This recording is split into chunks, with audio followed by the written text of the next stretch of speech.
So, hi mga kamaestro, welcome to my channel. And i-share ko lang sa inyo. Yeah, boy. I-share ko lang sa inyo guys yung kinita ko sa TikTok affiliate and sa Reels. So, sumama na tayo sa Reels. So, ito na ang kapakita natin na sahod. Hindi guys, actually, ito na yung kinita natin sa TikTok affiliate and sa Reels. Kaya totoo nga pala, totoo si Reels, diba?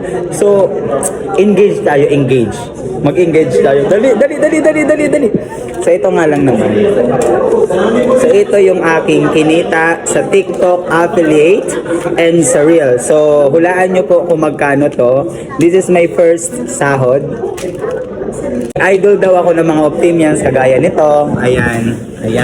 Nag-release din po yan. Huwag ninyong isubscribe. At saka yan po. At saka ito po pala.